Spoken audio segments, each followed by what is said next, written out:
ये समझिए कि न जाने कितनी अंतर्राष्ट्रीय ताकतें, चाहे सोरोस हो चाहे चाइना, इस कांग्रेस को मजबूत कर रही है।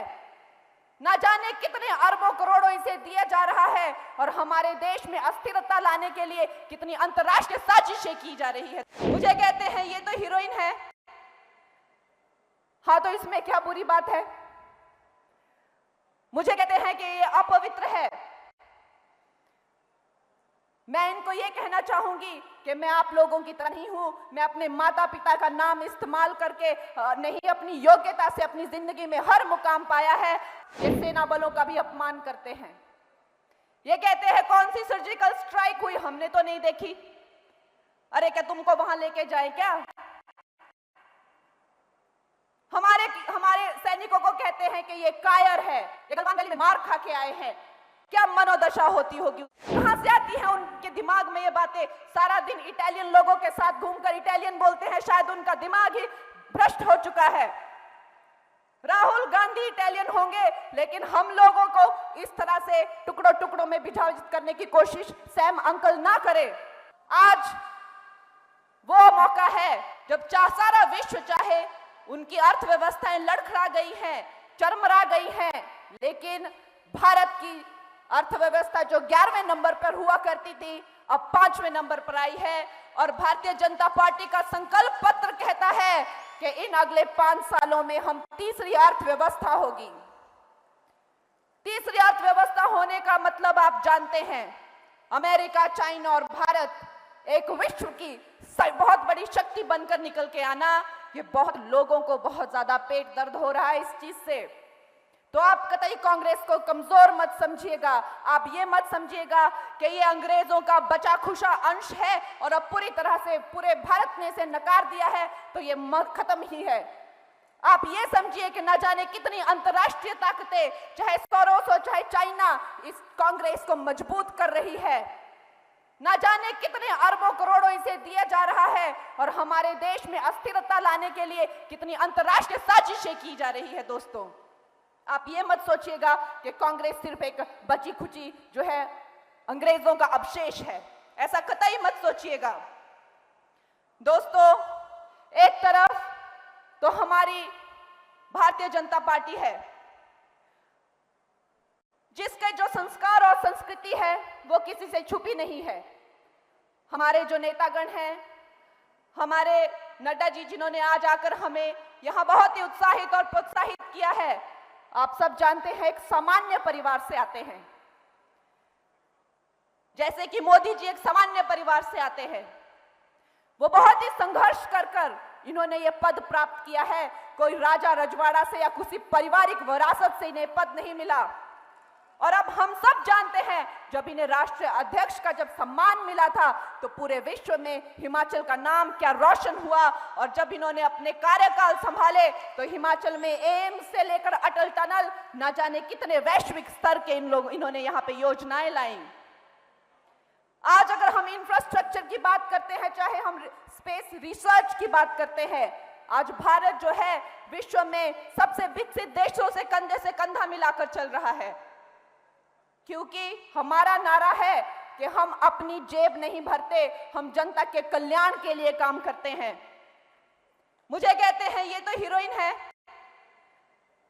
हाँ तो इसमें क्या बुरी बात है? मुझे कहते हैं कि ये अपवित्र है। मैं इनको ये कहना चाहूंगी कि मैं आप लोगों की तरह नहीं हूं। मैं अपने माता पिता का नाम इस्तेमाल करके नहीं, अपनी योग्यता से अपनी जिंदगी में हर मुकाम पाया है। और शायद यही कारण रहा होगा कि भारतीय जनता पार्टी ने सोचा होगा कि ये बेटी भी हमारे उन सामान्य गरीब परिवार से आती है और ये निश्चय ही गरीबों की सेवा में अपना जीवन लगा देगी, जैसे कि प्रधानमंत्री जी ने और नड्डा जी ने और हमारे सभी नेतृत्व ने लगाया है। हम राजा रजवाड़ों के परिवारों से नहीं आते हैं, हमने गरीबी पुस्तकों में नहीं पढ़ी है।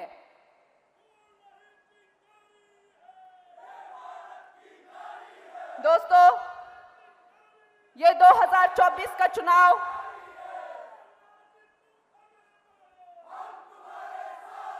हमें एक मुंहतोड़ जवाब देना होगा कांग्रेस पार्टी को, ना कि सिर्फ महिलाओं का, ये सेना बलों का भी अपमान करते हैं।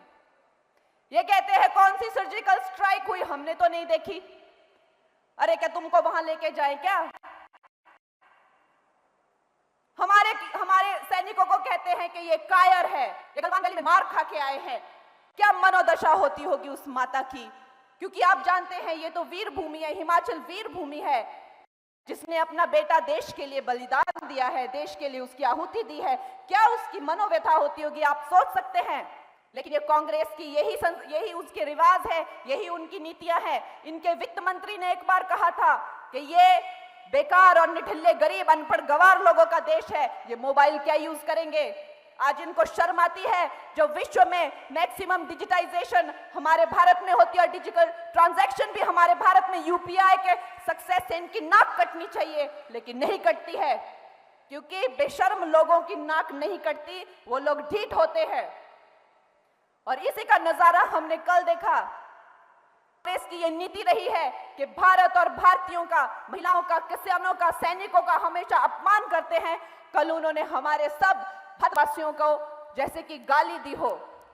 उन्होंने कहा कि जो काले लगने वाले भारतवासी हैं वो अफ्रीकन की तरह लगते हैं, जिनकी बादामी आंखें होती हैं वो चाइनीज की तरह लगते हैं, और ऊपर जो नॉर्थ से आते हैं वो गोरों की तरह लगते हैं, और जो गुजराती या महाराष्ट्री बेल्ट से आते हैं वो तो अरब देशों के लोगों की तरह लगते हैं।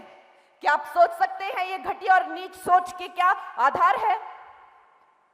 हमारे देश में चाहे कृष्ण हो चाहे राम हो, श्याम वर्ण के थे, उन्हें श्याम कहा जाता था, जिसका मतलब है कि जैसे काले रंग से भी जो काला रंग होता है उसे श्याम कहते हैं। और हमारे घर में आज भी कोई बच्चा पैदा होता है जिसका रंग काला होता है, उसका नाम श्याम रखा जाता है। हम अपने पूर्वजों की तरह लगते थे। द्रौपदी का रंग काला था, इसीलिए कृष्ण ने उसे अपना नाम दिया था, और वो भी उसे कृष्णा ही कहते थे। हम अफ्रीकन की तरह नहीं लगते, हम अपने पूर्वजों की तरह लगते हैं। जब अर्जुन मणिपुर गए थे तो उन्होंने वहां एक हिंदू राजकुमारी से शादी की थी जिसका नाम था चित्रांगदा। तो क्या उन्होंने किसी चाइनीज से शादी की थी? कहां से आती हैं उनके दिमाग में ये बातें? सारा दिन इटालियन लोगों के साथ घूमकर इटालियन बोलते हैं, शायद उनका दिमाग ही भ्रष्ट हो चुका है। राहुल गांधी इटालियन होंगे, लेकिन हम लोगों को इस तरह से टुकड़ों टुकड़ों में विभाजित करने की कोशिश सैम अंकल ना करे। ये जो टुकड़ा सोच है ये भी कांग्रेस की ही सोच है दोस्तों। उन्होंने कभी इस देश को अखंडता से देखा ही नहीं, हमेशा टुकड़ों में ही देखा है। और शायद इसीलिए ये जो कांग्रेस सरकार है ये टुकड़े गैंग की एक सरकार बन चुकी है।